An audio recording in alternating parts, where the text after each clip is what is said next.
লাফ দিয়ে উটের উপর থেকে নিচে পড়ে গেছেন। এই দানাটা হাতে নিয়ে পরিষ্কার করে, বাম হাতে নিয়ে পরিষ্কার করে ডান হাতে দিয়ে বিসমিল্লাহ বলে আবার মুখে দিয়ে দিয়েছেন। আমার নবীজি বললেন, উসমান রে, ইযা আকালা আহাদুকুম ফালিয়ালআব আসাবিআহু ফাইন্নাহু লা ইয়াদরি ফি আইয়াতিহিন্নাল বারাকা। খাবার খাওয়ার সময় একটা দানা পড়ে গেলে আঙ্গুল দিয়ে খুঁটে খুঁটে চেটে চেটে খাও, জানো না কোনটার মধ্যে আমার আল্লাহ বরকত রেখে দিয়েছেন। এরে উসমান, এত বড় ধনী হওয়ার পরেও তুমি একটা দানার প্রতি যে একটা কদর দেখিয়েছ, মর্যাদা দেখিয়েছ, এরে উসমান তুমি চেষ্টা করলেও তোমার ধন কোনোদিন কমতি হইবে না। তোমাকে ধনী আমি বানাই নাই রে উসমান, তোমাকে ধনী বানাইছেন স্বয়ং। জোরে বলেন কে? তোমার ধন কোনোদিন কমবে না রে উসমান। উসমান গনি বলেন, নবী গো আপনি আমার জন্য দোয়া করুন, আমার ধনটা যেন আল্লাহর রাস্তায় ব্যয় করে যেতে পারি। দুনিয়াতে বিলাসবহুল গাড়ি বানাবো, বাড়ি বানাবো, বিরাট বড় বড় ফ্যাক্টরি নির্মাণ করবো, এমন উদ্দেশ্য আমার নয় গো। ধন যে আল্লাহ দিয়েছেন সেই আল্লাহর নামে আমি ব্যয় করতে চাই। ধন যে আল্লাহ দিয়েছেন সেই আল্লাহর প্রতীকদের জন্য আমি ধন ব্যয় করতে চাই। নবীজি বললেন, উসমান তোমার ধন আল্লাহর কাছে কবুল হয়ে গিয়েছে রে, আমিও তোমার জন্য দোয়া করতেছি। আমার সাহাবীদের মধ্যে তোমাকে যেন আল্লাহ ধনী সাহাবী হিসাবে স্বীকৃতি দিয়া দেয়। নাম দিয়েছিলেন বাবরি মসজিদ, তার নামেই নামাজ অনুসারে এই মসজিদটি প্রতিষ্ঠা লাভ করেছিল। 500 বৎসরের ইতিহাসকে বুলন্ডিত করে দিয়ে ভারতের বর্তমান সরকার, আপনারা জানেন, দীর্ঘদিন ধরে এই মসজিদটাকে মন্দির বানানোর জন্য পরিকল্পনা করেছিল। নাউজুবিল্লাহ বললেন না কেন?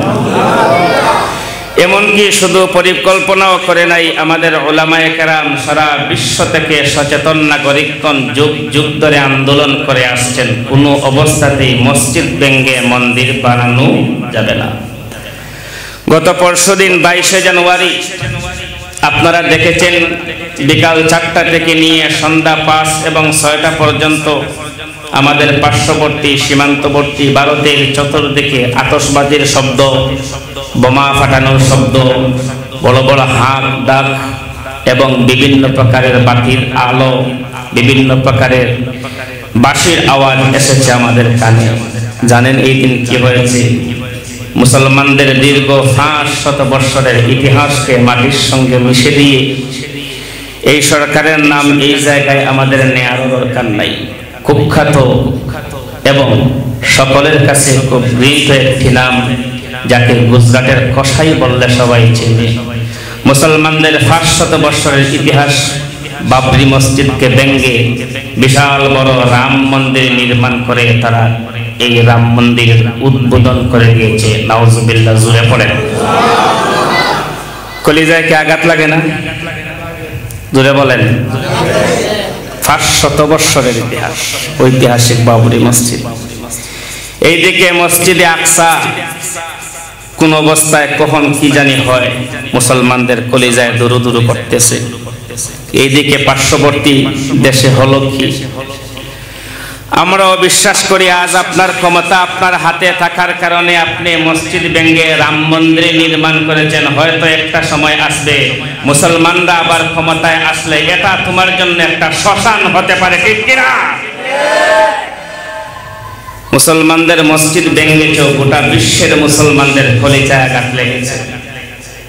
যেই মসজিদ থেকে আল্লাহু আকবারের আজানের আওয়াজ আসতো সেই মসজিদের মাইকগুলো ছিঁড়ে দিয়েছো, লাথি মেরে ফেলে দিয়েছো। যেই মিনার থেকে মুয়াজ্জিন আজান দিত সেই মিনারটাকে বড় বড় রড এবং হ্যামার দিয়ে ভেঙ্গে ভেঙ্গে টুকরো টুকরো করে নিচে ফেলেছো। যেই মসজিদের উপরে ইসলামের পতাকা ছিল সেই মিনারায় তুমি হনুমানের পতাকা লাগিয়েছো। যেখানে আল্লাহর কদমে সেজদা দেওয়া হতো সেখানে উলুধ্বনি দেওয়া হচ্ছে, হরে রাম বলে আজ আওয়াজ আসছে। বিশ্ব মুসলিম মাজলুম হতে হতে মাজলুমের দোয়া এক সময় আল্লাহর কাছে কবুল হয়। জোরে বলেন, জোরে বলেন। শক্তি চিরকালের জন্য আমরা হারাই নাই, আমাদের ঈমান আর আমলের কিছু কমজোরি আর দুর্বলতার কারণে এই উপরুজুপুরি সমস্যা আসছে। এক সময় মুসলমানদের ঈমান আকীদা যখন জাগ্রত বোধ হবে, সারা বিশ্ব যখন মুসলিম শাসকগণ দেশগুলো দখল করবে, ইনশাআল্লাহ আমরাও আশাবাদী তোমার সেই মন্দিরটা ভেঙে আমরা সেই জায়গায় আবার মুসল্লিদের জায়নামাজ নির্মাণ করব। ঠিক কিনা বলো মুসলমান? তোমার হাতে ক্ষমতা থাকার কারণে তুমি এই করেছো, একটু কি তোমার বিবেকে বাঁধলো না? এটা কার ঘর? আরো জোরে কার ঘর? আরো জোরে কার ঘর? রজব তাইব এরদোগানের দেশে 83 বৎসর বন্ধ ছিল আয়া সোফিয়া মসজিদ। 83 বৎসর খ্রিস্টানরা বন্ধ করে রেখেছিল। মুসলিম সাম্রাজ্যের সরকার রজব তাইব এরদোগান যখন ক্ষমতায় আসলো, 2 বছর আগে সে নিজে জুম্মার নামাজের ইমামতি করে কয়েক লক্ষ মুসল্লিদেরকে নিয়ে সূরা ফাতহ তেলাওয়াত করে এই মসজিদটাকে আবার মসজিদ হিসাবে নাম দিয়েছে, মন্দির ভেঙে খান খান করে দিয়েছে। ইহুদি খ্রিস্টানদের গির্জাখান থেকে সরিয়ে দিয়ে লক্ষ লক্ষ মানুষের, মুসলমানদের ইসলাম এবং আকীদা রক্ষা করার জন্য এই জায়গাটাকে আবার মসজিদ হিসাবে ঘোষণা দিয়েছে। আল্লাহু আকবার। ইনশাআল্লাহ দিন বেশি ধরে আসবে।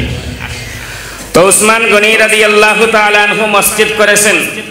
আমি শুনেছি আমাদের পাশে আরেকটা আছে আবু বকর রাদিয়াল্লাহু আনহু মসজিদ, আরেকটা মসজিদ আছে উমর রাদিয়াল্লাহু আনহু মসজিদ।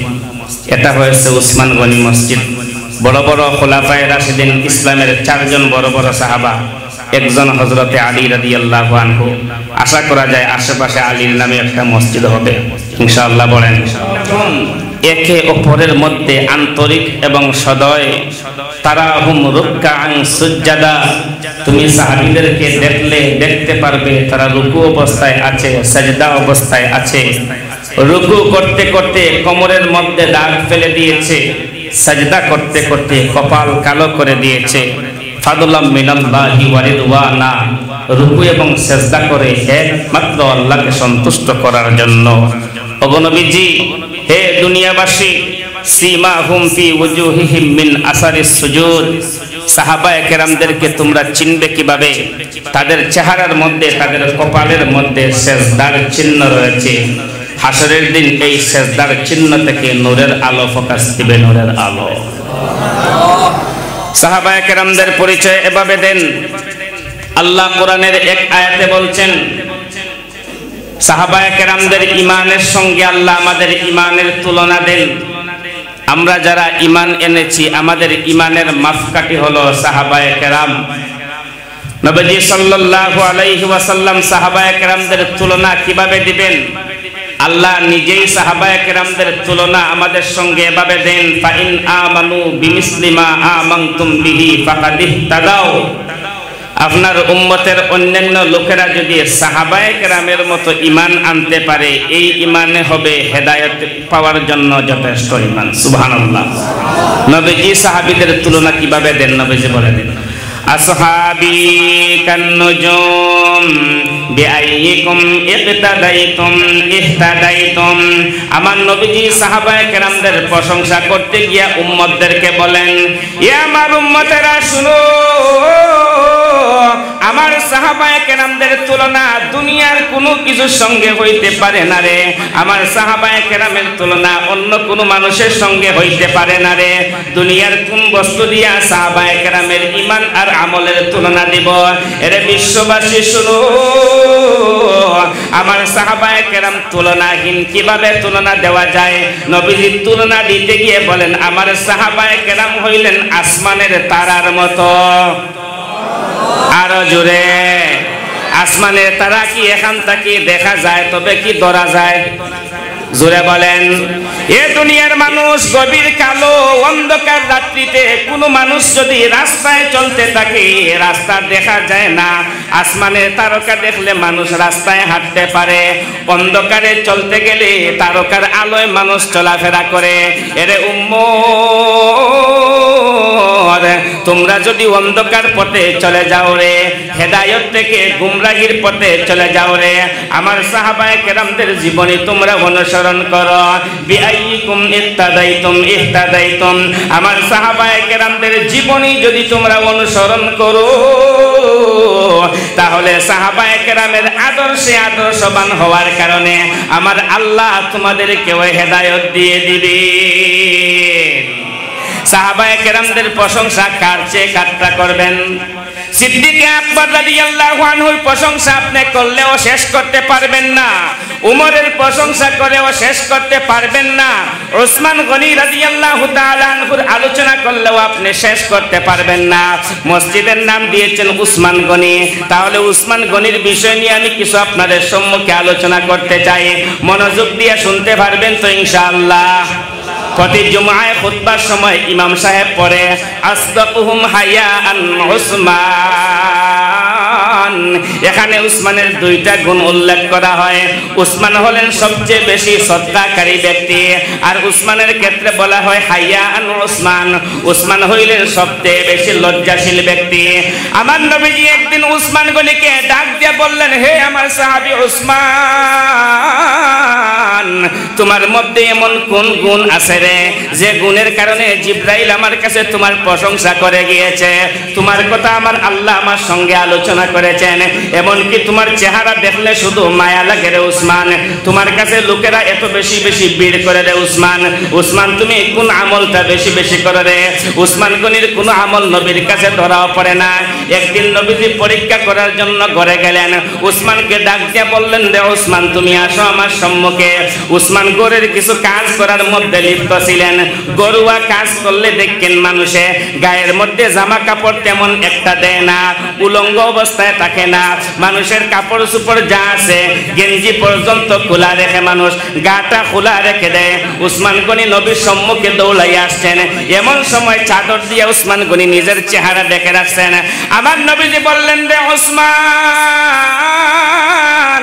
আমি আসছিলাম আজকে তোমাকে পরীক্ষা করার জন্য, তুমি আমার সামনে কেমনে কেমনে আসো রে উসমান?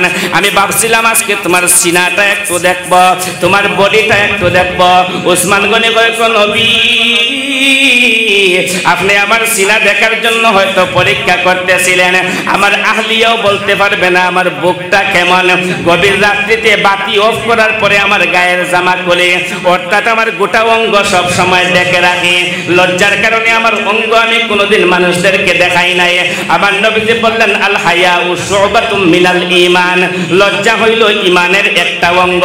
এ আমার সাহাবী উসমান, এই লজ্জাশীলতার কারণে তুমি যে অধিক লাজুক লাজুক মানুষ, লজ্জাশীল মানুষ, তোমার চেহারা কাউকে দেখাও না, এই লজ্জাশীলতার কারণে আমার আল্লাহ তোমাকে বেশি পছন্দ করে নিয়েছে। গায়ে জামা রাখাও নবীর সুন্নত, কথা বলেন ঠিক কিনা? উলঙ্গ অবস্থায় আমাদের অনেক ছেলে পেলে রাস্তায় ঘোরাফেরা করে, বর্তমানে কিন্তু ইহুদি খ্রিস্টানদের চাইলার চক্রান্ত করে। আমাদের সোনার ছেলেরা, আমাদের তরুণ আর যুবকরা দেখবেন রাস্তায় হাঁটে, এগুলো মুসলমানের পোশাক না, ইহুদির পোশাক, চিনাও যায় না, ঠিক কিনা বলেন? মুসলমানের পোশাক না, ইহুদি খ্রিস্টানের পোশাক, চিনা হয়ে যায় না। আর উসমান গনি রাদিয়াল্লাহু আনহু তার শরীরটা পর্যন্ত কাউকে দেখান নাই, তার বুকটা দেখার জন্য অনেকে চেষ্টা করেছিলেন, বুক কেউ দেখতে পারে নাই। সব সময় তুমি দেখে রাখেন। নবীজি বললেন, হায়া আন উসমান, হায়া আন উসমান, ও উসমান তুমি লজ্জাশীল উসমান, ও উসমান তুমি লজ্জাশীল উসমান, তুমি লজ্জাশীলতার কারণে নিজেকে তুমি ডেকে রেখেছিলে, আমার আল্লাহ তোমার নামটা আমার কাছে প্রকাশ করে দিয়েছেন। সুবহানাল্লাহ। উসমান রাদিয়াল্লাহু আনহুর আরেকটা গুণ ছিল, উসমান হইলেন গনি। জোরে বলেন নাম কি? জোরে বলেন নাম কি? নাম লেখা আছে উসমান গনি। গনি শব্দের অর্থ হইল ধনী। সাহাবায়ে কেরামদেরকে আল্লাহ এক একজনকে এক এক ডিপার্টমেন্টে আল্লাহ উঁচু করে দিয়েছেন। একজন ফিকহের দিক দিয়ে উঁচু, একজন তাফসীরের দিক থেকে উপরের লেভেলের, একজন হাদিস রিওয়ায়াতের দিক থেকে উপরের লেভেলের, একজনের চেয়ে আরেকজনের মর্যাদা অত্যন্ত বেশি। উসমান রাদিয়াল্লাহু আনহুর ধন সম্পত্তি আমার আল্লাহর কাছে কবুল হয়েছে বিদায় স্বীকৃত প্রাপ্ত হয়ে গিয়েছে। সাহাবায়ে কেরামদের মধ্যে সবচেয়ে ধনী সাহাবী হইলেন হযরত উসমান। সুবহানাল্লাহ। উসমান কেমনে ধনী হইলেন? উসমানকে আল্লাহ এত বেশি দম দিলেন। একদিন নবীজি সাল্লাল্লাহু আলাইহি ওয়াসাল্লামের কাছে উসমান আসিয়া বলতেছেন, ওগো নবীজি, আমার জন্য আপনি একটু দোয়া করেন না, আল্লাহ যেন আমার দন কমিয়ে দেন, আমি ফকির হতে চাই। আচ্ছা, এখানে কেউ আছেন ফকির হইতে চান? জোরে বলেন।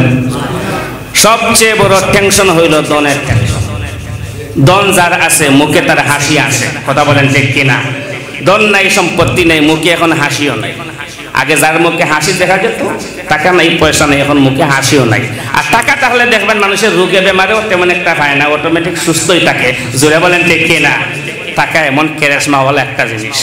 উসমান গনি আসছেন, নবী গো দোয়া করেন আমি যেন ধনী থেকে গরিব হয়ে যাই। নবীজি বললেন, উসমান কোন কারণে? ওগো নবীজি, হাসরের দিন গরিব তো আমাদের বহু বহু আগে জান্নাতে চলে যাবে। আর জোরে বলেন না সুবহানাল্লাহ। কারণ ধনীর জন্য প্রশ্ন হইল দুইটা, মিন আইনাক তাসাবাহু ওয়া ফিমা আফনাহু, ধন সম্পদ কোথা থেকে কামাই করেছো, কোথায় ব্যয় করেছো। হিসাব দিতে দিতে দিতে দিতে দিতে 50,000 বছর আগে গরিব জান্নাতে গিয়ে স্থায়ী বাসা শুরু করব, আর আমরা এখন হিসাব দিতেই আছি। কথা বলেন যে কিনা? আমার নবীজি সাল্লাল্লাহু আলাইহি ওয়াসাল্লাম উসমানকে বললেন, উসমান, ও উসমান, তোমার দন আমার আল্লাহর কাছে কবুল হয়ে গিয়েছে রে উসমান।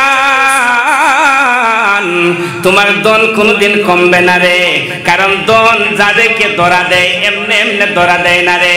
জোরে বলতে হবে, ধনী বানানোর মালিককে, ফকির বানানোর মালিককে। কত কোটিপতি, লাখপতি, শিল্পপতি এখন রাস্তায় ভিক্ষা করতেছে, আছে না নাই? আর কত ফকির মানুষ এখন লন্ডন আমেরিকায় বাসা করতেছে, আছে না নাই? এগুলা গোটাইছেন কে? আরো জোরে বলেন। উসমান গনির ব্যাপারে আমার নবীজি বললেন, উসমান, তোমাকে পরীক্ষা করার জন্য বিদেশ থেকে মানুষ আসছিল। তুমি যে বাজারে ব্যবসা করো, দোকান দেও, এই বাজারের অন্যান্য ব্যবসায়ীদের তুলনায় তোমার ব্যবসাটা ভিন্ন রকম। উসমানের দোকানের মধ্যে সাইনবোর্ড লেখা ছিল, নামাজের সময় হয়ে গেলে উসমানের দোকান বন্ধ। সুবহানাল্লাহ বলেন। নামাজের সময় হয়ে গেলে উসমানের দোকান বন্ধ। আর আমাদের সারফিন বাজারে নামাজের সময় হয়ে গেলে দোকানে জমজমাট বিক্রি মাত্র শুরু হয়, ঠিক কিনা বলেন? আমাদের প্রত্যেকটা ব্যবসায়ী ভাইদেরকে নামাজি হওয়া দরকার। উসমান গনি নামাজে চলে যান, কাফির মুশরিকরা এমন সময় দোকান পাটে 100 টাকার মাল 90 টাকায় বিক্রি করা শুরু করে, 100 টাকার মাল 60 টাকায় কমিশন দিয়ে বিক্রি করা শুরু করে উসমানকে ডাউন করার জন্য। উসমান গনি নামাজ শেষ করে যেই মাত্র আসে, আবার কাস্টমাররা ভিড় করে ফেলে। উসমান গনি রাদিয়াল্লাহু আনহু ন্যায্য মূল্য দিয়ে মাল বিক্রি করা শুরু করেন। এমনকি ক্রেতার বিক্রেতার মধ্যে এমন সম্পর্ক, সারা বাজারের সব ব্যবসায়ীদের আইন হইল বিক্রিত মাল ফেরত নেওয়া হবে না। উসমানের আইন হলো বিক্রিত মালে কোনো ত্রুটি থাকলে ফেরত নেওয়া হবে। এমনকি কোনো অসুবিধায় পড়ে কেউ যদি আসে, বাকি চায়, আমি বাকি দিয়ে দিব। কেউ যদি বিপদে পড়িয়ে আমার কাছে আসে, আমি টাকাও রাখবো না, বিনা মূল্যেই আমি দোকানের পণ্য তাকে দিয়ে দেব। এরকম সৎ ব্যবসায়ী কয়জন মিলবে বাংলাদেশে? আসেনি? জোরে বলেন। আমাদের দোকানে প্রথম লেখাই থাকে, বাকি চাহিয়া লজ্জা দিবেন না। জোরে বলেন, আছে না নাই? আর কত কিছু লেখা থাকে, ভাই আসিয়া দিতেছি, পরে দিতেছি, বাড়িতে সবাই অসুখ, টিকিট পাই নাই, গাড়ি পাই নাই, বেমার, অসুখ, এই সেই। হাবি জাবি বলবেন না, বাকি চাহিয়া লজ্জা দিবেন না। আজ আজ নগদ, কাল বাকি, বাকির নাম ফাঁকি। এটাই আমাদের দোকানের এখন মিনিং হয়ে গেছে। উসমান গনি বলছেন, বাকি দিব, তুমি আমার সঙ্গে কথা ঠিক রাখবে, আমিও তোমার সঙ্গে কথা ঠিক রাখবো। অসুবিধায় পড়ছো, এমনিতেই নিয়ে নাও, কোনো সমস্যা নাই। উসমান গনি রাদিয়াল্লাহু তাআলা আনহু এত বড় একজন সফল ব্যবসায়ী হওয়ার পরে নবীজি দেখলেন একদিন উসমান উটের উপরে উঠে কোথাও যাচ্ছেন। উটের উপরে উসমানের হাতে একটা বাটি আছে, ওই বাটির মধ্যে খাবার আছে। খাবার খাওয়ার সময় একটা দানা উটের নিচে পড়ে গিয়েছিল। উসমান এত বড় একজন ধনী ব্যক্তি, লাফ দিয়ে উটের উপর থেকে নিচে পড়ে গেছেন। এই দানাটা হাতে নিয়ে পরিষ্কার করে, বাম হাতে নিয়ে পরিষ্কার করে, ডান হাতে দিয়ে বিসমিল্লাহ বলে আবার মুখে দিয়ে দিয়েছেন। আমার নবীজি বললেন, উসমান রে, ইযা আকালা আহাদুকুম ফালিয়ালআব আসাবিআহু ফাইন্নাহু লা ইয়াদরি ফি আইয়াতিহিন্নাল বারাকা। খাবার খাওয়ার সময় একটা দানা পড়ে গেলে আঙ্গুল দিয়ে খুঁটে খুঁটে চেটে চেটে খাও, জানো না কোনটার মধ্যে আমার আল্লাহ বরকত রেখে দিয়েছেন। এরে উসমান, উসমান, এত বড় ধনী হওয়ার পরেও তুমি একটা দানার প্রতি যে একটা কদর দেখিয়েছ, মর্যাদা দেখিয়েছ, এরে উসমান তুমি চেষ্টা করলেও তোমার ধন কোনোদিন কমতি হইবে না। তোমাকে ধনী আমি বানাই নাই রে উসমান, তোমাকে ধনী বানাইছেন স্বয়ং। জোরে বলেন কে?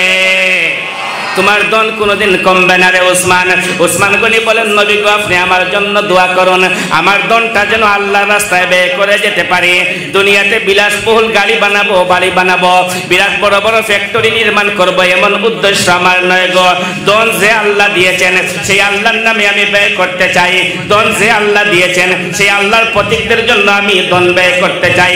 নবীজি বললেন, উসমান তোমার ধন আল্লাহর কাছে কবুল হয়ে গিয়েছে রে, আমিও তোমার জন্য দোয়া করতেছি, আমার সাহাবীদের মধ্যে তোমাকে যেন আল্লাহ ধনী সাহাবী হিসাবে স্বীকৃতি দিয়া দে। উসমান গনি হইলেন ধনী সাহাবী। 3 নম্বরের গুণ তার মধ্যে ছিল ওয়াসদাকুহুম, তিনি খুব বেশি সদকা করতেন, গরিব এতিম অসহায় মিসকিনদেরকে তিনি সবসময় বেশি দিতেন। নবীজি সাল্লাল্লাহু আলাইহি ওয়াসাল্লাম বলছেন, কোন গরিব, অনাথ, অসহায়, ভুখা, ক্ষুধার্ত মানুষকে কেউ যদি এক দেয়, এক আল্লাহ তাকে 700 দান করবেন। সুবহানাল্লাহ বললেন না কেন জোরে? আর জোরে, আরো জোরে সুবহানাল্লাহ। গরিব কোন ক্ষুধার্ত মানুষকে কেউ যদি এক দেয়, আল্লাহ তাকে 700 দান করবেন। এবার একটা ঘটনা বলেন। এক পথিক আসছে সাইল, নবীজির কাছে আসছে, বলতেছে, আতিনি ইয়া রাসূলুল্লাহ, ওগো নবীজি আমাকে আপনি কিছু একটা দেন। নবীজির কাছে কোন সাইল আসলে আল্লাহর নির্দেশ হলো, ওয়া আম্মাস সাইলা ফালা তানহার, নবী গো কোন সাইল আসলে তাকে আপনি ধমক দিয়ে বের করে দিবেন না, কারণ সাইল আপনার কাছে আসছে, আপনার দেওয়ার সামর্থ্য আছে বিধায় আসছে। দেখবেন বাংলাদেশে এমন কিছু মানুষ আছে, এদের দরজার সম্মুখে কোনো ফকিরও ভিক্ষার জন্য যায় না। আছে না নাই? আপনার কাছে ফকির গিয়ে যখন হাত পেতেছে, আপনার দেওয়ার সামর্থ্য আছে বিধায় আপনার কাছে গিয়েছেন, অথবা আপনার দরজায় যেত না। নবীজির কাছে যখন গেল এই মানুষ, আমার নবীজি বললেন, তোমাকে দেবার মতো পর্যাপ্ত পরিমাণ তো কোনো কিছু আমার কাছে নাই, তোমার যে প্রয়োজন। তো কোনো ফকিরকে যদি আপনি কিছু দিতে না পারেন, অন্তত পক্ষে বলবেন, ভাই আমার দোকানে নাই, তুমি ওই টেইলার ভাইয়ের দোকানে যাও। এখানে নাই, ও ভাই ওই জুতার দোকানে যাও। এখানে যদি না থাকে, ভাই একটু আসেনি দেখে হোস্টেল থেকে 10টা টাকা দেও না রে। এই যে আপনি সহযোগিতা করলেন, ওই ব্যক্তির দেওয়ার যে সওয়াব, আপনি সহযোগিতা করার কারণে আল্লাহ সমপরিমাণ সওয়াব আপনাকে দান করবেন। না ফকিরে পিটাই, ফকিরে ধমক দেওয়া যাবে? জোরে বলেন। নবীজি বলছেন, আমি তোমাকে একটা রাস্তা দেখাইয়া দেই, এই রাস্তাটা হইলো তুমি উসমানের বাড়িতে যাও, উসমানকে গিয়ে বলবে তোমাকে কিছু দেওয়ার জন্য। ওই লোকটা গেছে উসমান গনি রাদিয়াল্লাহু তাআলা আনহুর বাড়িতে, গিয়া দেখে উসমান গনি রাদিয়াল্লাহু তাআলা আনহু দরজার সম্মুখে বসা, আর পিপলারা ঘর থেকে গমের দানা মুখে নিয়ে বের হয়ে যাচ্ছে। উসমান এই পিপলার মুখ থেকে গমের দানা কেড়ে কেড়ে নিয়ে অবস্থায় বসে। রেজাল্টটা এখন উল্টা হয়ে গেল না? নবীজি পাঠাইছেন এমন এক লোকের কাছ থেকে সহযোগিতা নেওয়ার জন্য, ওই লোকটা পিপলার মুখ থেকে খাবার কেড়ে নিচ্ছে। ওর মতো কিপটা মনে হয় আর হতেই পারে না। কিছু না খুঁজে ডাইরেক্ট আবার নবীর কাছে গিয়ে বলছে, আপনি কার কাছে পাঠাইছেন? আরে ওই লোকটা পিপলার মুখ থেকে খাবার নিচ্ছে, আমি ওর কাছ থেকে কি চাইবো? নবীজি বললেন, যাও তুমি আবার যাও, আবার গিয়ে চাও। ওই লোকটা আবার গিয়া দেখে উসমান গনি এখন কি করছে। খোলা মাঠে উসমান গনি তুলা কিছু রোদের মধ্যে শুকাতে দিয়েছে, বাতাসে তুলা কিছু উড়াইয়া লইয়া যায়। দেখছেন না? ওই উড়ন্ত অবস্থায় ছোট ছোট তুলাগুলো উনি হাত দিয়ে জাফটা দিয়ে বস্তার ভিতরে পড়ছে। মানে আপনারাই তো ফতোয়া দিবেন, উনার মতো কিফটা মনে হয় আর কেউ নাই। তুলাও উড়িয়ে দিতে পারেন না, তুলাও উড়িয়ে দিতে পারেন না, এটাও ধীরে ধীরে বস্তার ভিতরে ঢুকায়। নবীজি বললেন, যুবক তুমি আবার যাও। তখন গিয়া দেখে আরো আশ্চর্যজনক, ঘরের ভিতরে অন্ধকার, সন্ধ্যা হয়ে গেছে। সন্ধ্যার সময় ঘরে গেছে, ঘরে গিয়ে ঢুকে সালাম দিয়েছে, আসসালামু আলাইকুম ওয়া রাহমাতুল্লাহ, আমি আগন্তুক আসছি আপনার কাছে কিছু একটা নেওয়ার জন্য। উসমান গনি যখন দেখছে বাহিরে একজন লোক আসছে, ফকির মানুষ, ওই ফকির লোককে দেখার সঙ্গে সঙ্গে উসমান গনি এখন বাতিও বন্ধ করে দিচ্ছে। একটা প্রশ্ন রাখে না? লোকটা আবার গিয়া বলছে, ইয়া রাসূলুল্লাহ, আপনি কার কাছে পাঠাইছেন গো? ও তো আসতো বলো একটা কিফটা। নবীজি বললেন, যুবক তুমি এখনো চিনো নাই আমার সাহাবীকে, এবার যাও আমার পক্ষ থেকে গিয়ে আমি রাসূলের পক্ষ থেকে সালাম দিবে। সুবহানাল্লাহ। সালাম দিয়ে বলবে আমি রাসূল তোমাকে পাঠাইছি কোনো কিছু দেওয়ার জন্য। গিয়ে এবার বলছে আসসালামু আলাইকা মিন রাসূলিল্লাহি সাল্লাল্লাহু আলাইহি ওয়াসাল্লাম। ওগো উসমান, রাসূলের পক্ষ থেকে তোমার কাছে সালাম পাঠানো হয়েছে গো। রাসূল আমাকে আপনার কাছে পাঠাইছেন আমাকে কোনো কিছু দেওয়ার জন্য। এবার উসমান গনি দাওয়াত গ্রহণ করে সম্মতি জানাইছেন। রাসূল যখন পাঠাইছেন মিথ্যা হবে না, আমি তোমাকে কিছু একটা দেওয়ার জন্য আশ্বস্ত করেছি। সুবহানাল্লাহ। এবার কথাবার্তা শুরু হইল। ওই যুবক উসমান গনিকে জিজ্ঞাসা করছে, আমি তো আরেকবার আসছিলাম আপনার কাছে, আসলে দেখছি আপনি পিপলার মুখ থেকে খাবার নিচ্ছেন, বিষয়টা কি? ওসমান গনি বললেন, শুনো, আমার ঘরে তুমি এখনো ঢুকো নাই, ঘরের ভিতরে প্যাকেটিং করা আছে আমার দেশের যত গরিব নাগরিক প্রত্যেকটা গরিব মানুষের নামে একটা তালিকা করা আছে। তালিকা করে করে 2 কেজি 2.5 কেজি 3 কেজি করে করে এই গম প্যাকেটিং করে রাখা হয়েছে। এই প্যাকেট ছিঁড়ে পিঁপড়া যখন গম নিয়ে গেল, একটা গরিবের ওজনে যদি একটা দানা কম পড়ে, এই দানার জবাব আমাকে হাসরের দিন আল্লাহর সম্মুখে দাঁড়ায় দিতে হবে। এজন্য আমি পিঁপড়ার মুখ থেকে নিয়ে আসছি, এটা তার খাবার নয়, এটা আমার গরিবের হক। যেই তুলা উড়ে যাচ্ছে, আমার দেশের এমন কিছু গরিব মানুষ আছে যারা শীতের সময় রাতে ঘুমাতেও পারে না, এদের বালিশের প্রয়োজন, খাতা কম্বলের প্রয়োজন। এদের জন্য প্রত্যেকের জন্য আমি মাথা পিছে 5 কেজি করে তুলার ব্যবস্থা করে দিয়েছি। তুলা রোদে শুকাতে দিয়েছি, বাতাসে উড়ে উড়ে নিচ্ছে, কার হক উড়িয়ে নিয়ে যাচ্ছে। যদি 100 টান পরিমাণ তুলা কম হয়, এর ওজনের দায়ভার আমি উসমানকে হাসরের দিন আল্লাহর সম্মুখে দাঁড়াইয়া জবাব দিতে হবে। আমি রাতের বেলা বাতি বন্ধ করে দিয়েছি তুমি আসার জন্য, তুমি আসার পরে আমি বাতি বন্ধ করে দিয়েছি এই জন্য আমার ঘরে যে বাতি জ্বলতেছে, যে অফিসে আমি কাজ করতেছি, এটা আমার গরিব পান্ডের অফিস। গরিব পান্ডের কেরোসিন দিয়ে সলিতার মধ্যে আগুন ধরিয়েছি।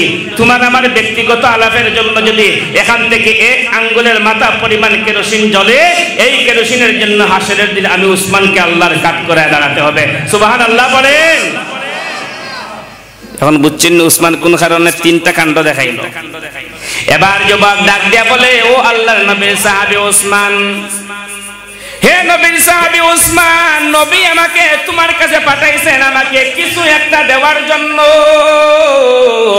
উসমান গনি বলেন, তুমি চিন্তা করো না, সকালটা হতে দাও, আমার কিছু উটের কাফেলা আছে সিরিয়া থেকে আসছে, আমার ব্যবসায়িক উটগুলো আসতে চাক, আমার কাছে আসবে, হাজার হাজার উট আসতেছে সারিবদ্ধ হয়ে। সবার আগে যেই উটটা থাকবে সবচেয়ে পছন্দনীয় হৃষ্টপুষ্ট উট, তুমি নিজেই চয়েস করবে, যেটা তুমি চয়েস করবে এই উটটাকে আমি আল্লাহর জন্য তোমাকে সদকা এবং হাদিয়া হিসাবে দিয়া দিব। মানুষটা তো আশ্চর্য হয়ে গেল, আরে উসমানে কি আমরা নিয়ে ফাইজলামি করে নাকি? আমি আসলাম মাত্র 10 টাকা 20 টাকা অথবা 50 টাকার জন্য, বিশাল আমাকে একটা উট দিয়ে দিচ্ছে। একটা উটের দাম তো কয়েক লক্ষ টাকা হইবে, আর উটের উপরে তো আরবের উটের উপরে কিন্তু উটের উপরে অনেক অনেক টাকার জিনিসপত্র থাকে, সামান থাকে। লোকটা আশ্চর্য হয়ে গেছে, আরে উসমান আপনি কি বলতেছেন? উসমান গনি বলেন, তুমি আমাকে এখনো চিনো নাই, তুমি একটু অপেক্ষা করো, আমার উটগুলো আসুক না, রাখালটা নিয়ে আসুন, যেটা তোমার চয়েস হবে এটাই তোমাকে দিয়া দিব। সুবহানাল্লাহ। আসছে, আসার পরে এখন চয়েস করো তুমি। যে কোনো ফকিরকে আপনি যদি সুযোগ দেন এখান থেকে দেখকে একটা লইয়া যা, এটা মনে করেন, হ্যাঁ এটা বাচ্চা নিব না বালাটা নিব, আরে যদি এখন বাটাটাই নিব। উনি কি এত বিশাল বড় একটা উট চয়েস করছে, লাগান দিয়ে বলছে উসমান এটা আমার চয়েস হয়েছে, উসমান এটা তোমার দিয়ে দিলাম। উটের একটা নিয়ম আছে, উট আর হাতি সারিবদ্ধভাবে চলে। উট একটা যেই দিকে যায় তার পালের যত উট আছে এই সবগুলো এটার সাথে যায়। হাতি একটা যেই দিকে যায় তার পালের যত হাতি আছে এইগুলো যায়। রাখালদা বহুত চেষ্টা করে জিনে ধরে, লাগামে ধরে, দোড়ায় ধরে টানাটানি করতেছে, উট আর রাখতে পারে নাই। এক বর্ণনায় পাওয়া যায় 20টা, এক বর্ণনায় পাওয়া যায় প্রায় 100 উট, এক বর্ণনায় পাওয়া যায় 1000 উট, অর্থাৎ একাধিক উট। যতটা উট এই উটের সঙ্গে গিয়েছিল সারিবদ্ধ হয়ে, উসমান বলে কারো মন ভাঙার দরকার নাই, সামনেরটা যেদিকে গিয়েছে তার পিছনে যতটা উট যাইবে গোনার কোনো প্রয়োজন নাই। আমার রাসূল আমাকে স্বীকৃত দিয়া দিয়েছেন, আল্লাহ রাস্তায় 1 দিলে 700 পাবো, সবগুলা উট আমি তুমি ফকিরকে দিয়া দিলাম। এই উসমান কি কোনোদিন ফকির হইবে? জোরে বলেন। আর আমার দেশে তো দেখবেন এই মুহূর্তে শীতের সময় যার করে কম্বল আছে, খাতা আছে, লেপ আছে, সে আরামে ঘুমাইতেছে। আর রাস্তায় দুকে দুকে অসংখ্য অগণিত মানুষ রাস্তায় পড়ে শীত খাচ্ছে। এদেরকে কম্বল দেওয়ার মতো একটা চেয়ারম্যানও নাই, মেম্বারও নাই, প্রশাসনও নাই, এদের কোনো সরকারও নাই। জুড়ে বলেন ঠিক কিনা?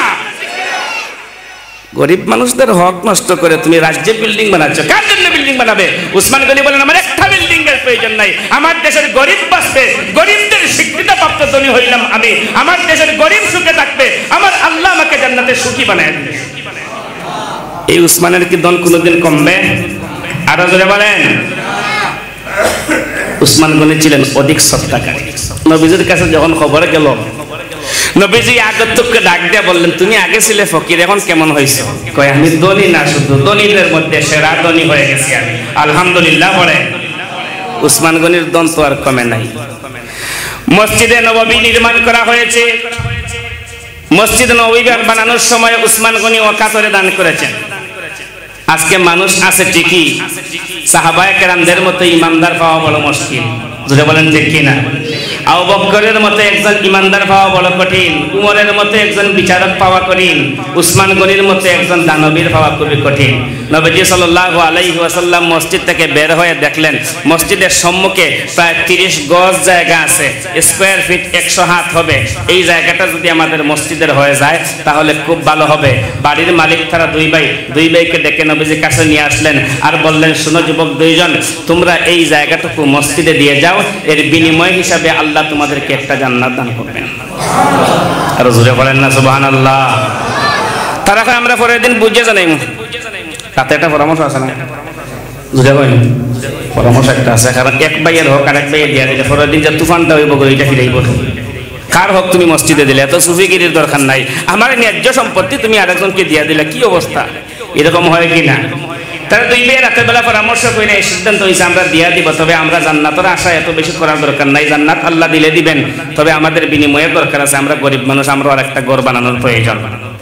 খবরটা রাতের বেলা উসমান গনির কানে গিয়ে পৌঁছে গেছে। জোরে বলেন না সুবহানাল্লাহ। উসমান গনি রাতের বেলা মনে মনে মনস্থ করতেছেন আমার নবী জায়গার জন্য আটকা পড়বেন কোন মসজিদে টাকার। আরো জোরে মান বানা লিল্লাহি মাসজিদান বানাল্লাহু লাহু বাইতান ফিল জান্নাহ। আমার নবী বলে গিয়েছেন মসজিদ যে নির্মাণ করবে, মসজিদ বানাবে, তার জন্য আমার আল্লাহ জান্নাতে একটা ঘর বানায় দিবেন। সুবহানাল্লাহ। উসমান রাতের বেলা টেনশন করতেছে, নবীজি একখানা জায়গার কথা বলছিল, সমাধানটা কি হইল রে? উসমান গনি আর কাউকে না জানিয়ে সকালবেলা ভোরবেলা ওই দুই ভাইয়ের বাড়িতে গিয়ে বলল তোমরা কোন সিদ্ধান্ত করছো, জায়গাকে দিবা? তারা কয় আমরা দিব, তবে আমাদের নগদ টাকার দরকার, এখানে আমরা জান্নাতের আশা করলে হবে না, কারণ এটা বাইয়ালি অংশ, এটা নিয়ে পরে আমাদের মধ্যে ঝামেলা হইতে পারে। তারা তিনজন ঘর থেকে বের হয়ে দর কষাকষি করতেছে। একজনে কয় মসজিদের নামে যখন নিবেন একটু কম সম দিয়া নেন, 2000 দিরহামই দিয়া নেন। দেখেন অনেক কাস্টমাররা আছে, অনেক বিক্রেতারা আছে, দোকানদাররা আছে, হুজুরদারের দোকানে দেখলে এটা নিয়ে আলাদা একটা মস্কারি করে। মূল অরিজিনাল দাম 100 টাকা, মনে করেন এই গামছাটা কিনবো 100 টাকা দিয়ে, হুজুর দেখলে এই হুজুর মানুষ, হুজুরের লাগে 100 টাকা রেখে দেয়, আসলে এটার মূল দামও এই হুজুর শব্দ ব্যবহার করে একটা পলিসি গ্রহণ করে। তারা মসজিদে দিবে তো দিবে ভালো কথা, মসজিদে দেওয়ার সময় বাহানা করে দিতেছে, মসজিদে যখন দিবেন তো 2000 দিরহামই দিয়া দেন। আর একজন এখন না কম হয়ে যাবে 3000 দিরহাম দিয়ে দেন। এখন দেখেন গরু বাজারে যারা গেছেন আপনারা তো অভিজ্ঞতা আরো বেশি, আমার কিন্তু অভিজ্ঞতা নাই। গরু বাজারে গিয়ে দেখবেন সব পাইকাররা যখন দামাদামি করে মধ্যখানে দালালার একটা দাঁড়ায়। আর যদি বলেন আছে না নাই? আপনি 60,000 দামাদামি করতেছেন, 60,000 দামাদামি করতেছেন, সে বলতেছে 70,000 টাকা, আর একটা এখন না আমি তো 85 আগে দামই ঘুরে গেছে, এটা 85,000 টাকা দামই আছে, মূলত এর কিনার উদ্দেশ্য না, এটার দামও তোলা উদ্দেশ্য। যদি এখন ঠিক কিনা এরকম দালালাটাই ভিতরে ঢুকেছে, ঢুকে হারে এই জায়গাটা তুমি 2000 আর 3000 দিরহামে দিও না, এটা ভালো করে নিলাম দেন, এটা 5000 দিরহামে বিক্রি। উসমান সব কিছু শুনলেন, একজনে কইছে 2000, একজনে কইছে 3000, 3 আর 2 কত হইছে? আর ওই দালাল এসে মাঝখানে বলছে কত? 5। উসমান গনি রাদিয়াল্লাহু আনহু পকেটে বিসমিল্লাহ বলে হাত ঢুকিয়ে ভিতর থেকে বড় একটা দিরহামের বান্ডিল বের করে দিলেন। কয় তোমরা একজনে বলতেছো 2, আর একজনে বলতেছো 3, আর একজনে বলতেছো 5, সবগুলা দান একত্রিত করলে যে 10,000 দিরহাম হবে, আল্লাহর ঘরে মসজিদের জন্য এই জায়গা আমি 10,000 দিরহাম দিয়ে কিনে নবীজির হাতে আমি হাদিয়া দিয়ে দিলাম। এই উসমানের দন কি কোনোদিন কমবে? আমার নবীজি সাল্লাল্লাহু আলাইহি ওয়াসাল্লাম তাকায় আছেন উসমান গনি কোন খবর নিয়ে আসবে।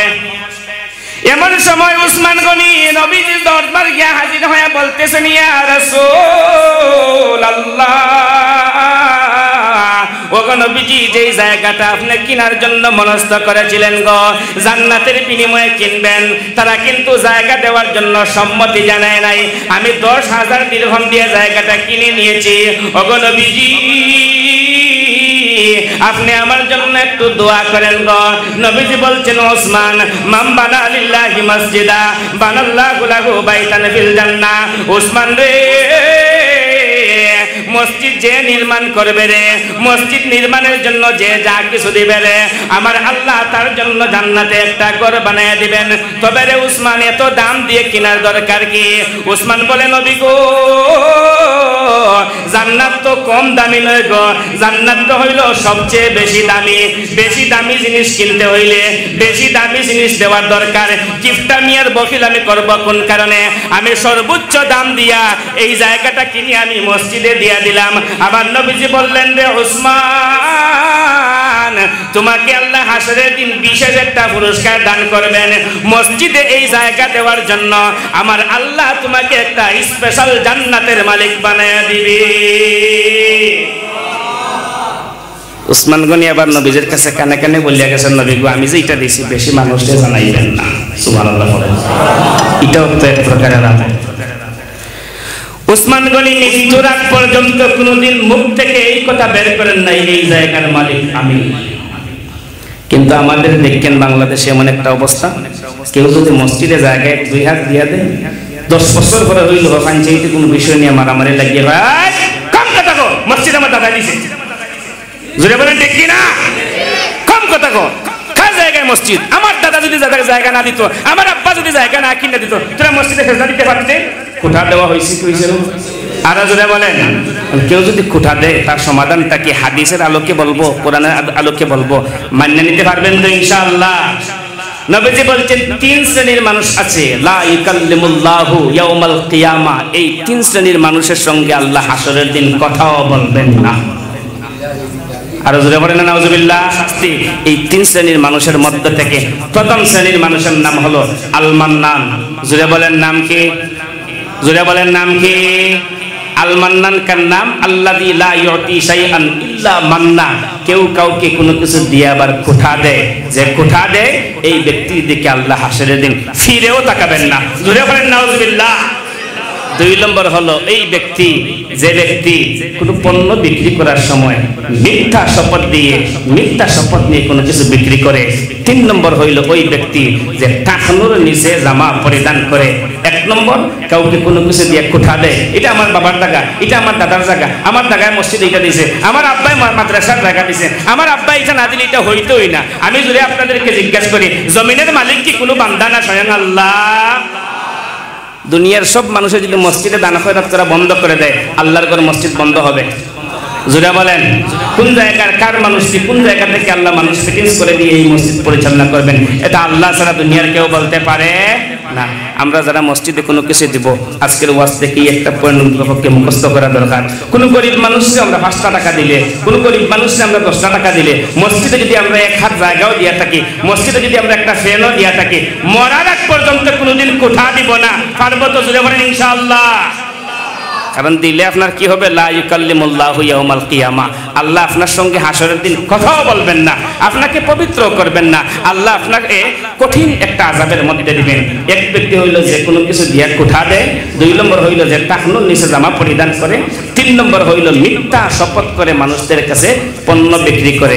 ডেট মাল কেকের মেয়াদ শেষ আরো 2 দিন আগে, এটা ডেটটারে আঙ্গুল দিয়ে মুছে আজকের কেক বলিয়া আজকে বিক্রি করতেছে। বলুন মিথ্যা হইল কি না?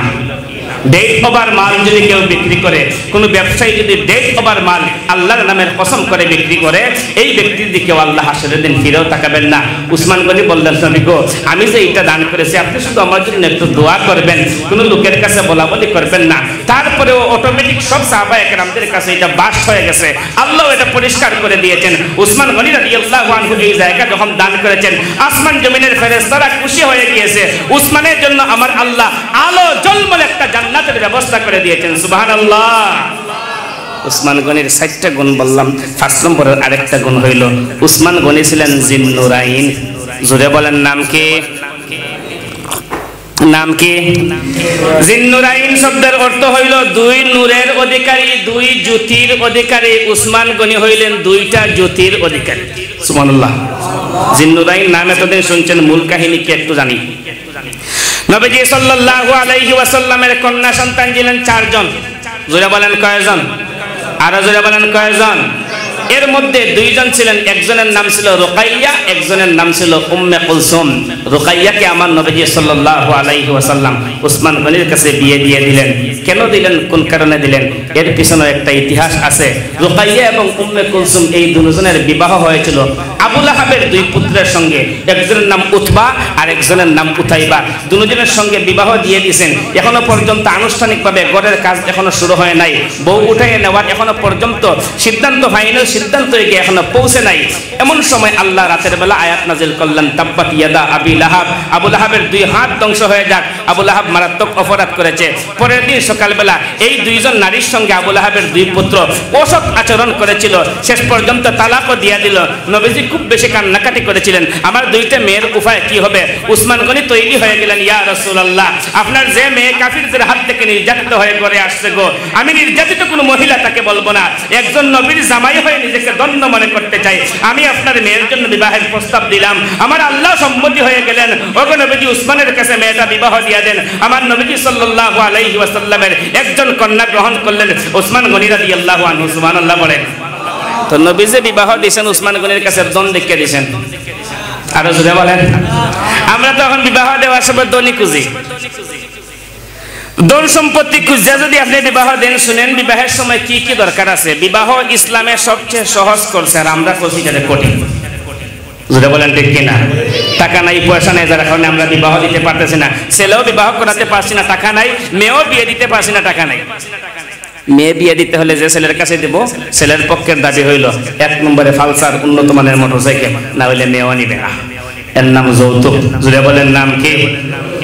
আর কনের বাড়ির মানুষের একটা লোভ থাকে, আমার জামাইয়ের কি অবস্থা আছে, কানাডা, আমেরিকা, লন্ডন যাওয়ার মতো সামর্থ্য আছে কিনা, এরকম ধনের লোভ অনেক মানুষের আছে না নাই? আরো জুড়ে বলেন আছে না নাই?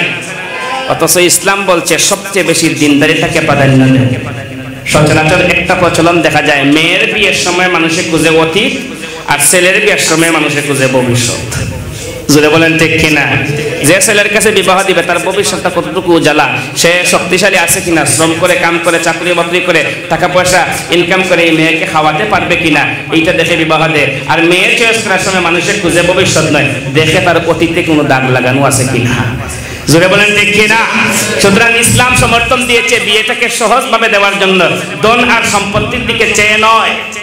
তার মধ্যে দিনদারি কতটুকু আছে, মানবতা কতটুকু আছে, মানবতা দেখে উসমান গনির কাছে যখন একজনকে বিবাহ দিয়ে দিলেন, কিছুদিন যেতে না যেতে প্রায় 6 বছরের মাথায় ওনার ইন্তেকাল হয়ে গেল। এমন একদিন যেদিন বদরের যুদ্ধ সবাই বিজয় নিয়ে ব্যস্ত, উসমান গনি তার অসুস্থ স্ত্রীর পাশে শয্যাশায়ী অবস্থায় চিকিৎসা দেওয়ার জন্য ব্যস্ত। এমন অবস্থায় ওনারও ইন্তেকাল হয়ে গেল। নবীজি তার 2 নম্বর কন্যাটাকে, আরেকজন কন্যাকে তার কাছে বিয়ে দিলেন, উম্মে কুলসুম। উম্মে কুলসুমও বিবাহ থাকাকালীন সময়ে কিছুদিন পরে যেতে না যেতেই ওনারও ইন্তেকাল হয়ে গেল। নবীজি তাকে কবরস্থ করে কবরের পাশে দাঁড়িয়ে খুব বেশি কান্নাকাটি করলেন। উসমানের কাছে 1 মেয়ে দিলাম, মেয়েটা ইন্তেকাল করলো, আর একটা মেয়ে দিলাম, এই মেয়েটাও ইন্তেকাল করলো। এই 2 জন মেয়ে নবীজির বিবাহ দেওয়ার কারণে উনার খেতাব হয়ে গেছে উনি জিন্নুরাইন, নবীজির 2 জ্যোতির অধিকারী। সুবহানাল্লাহ।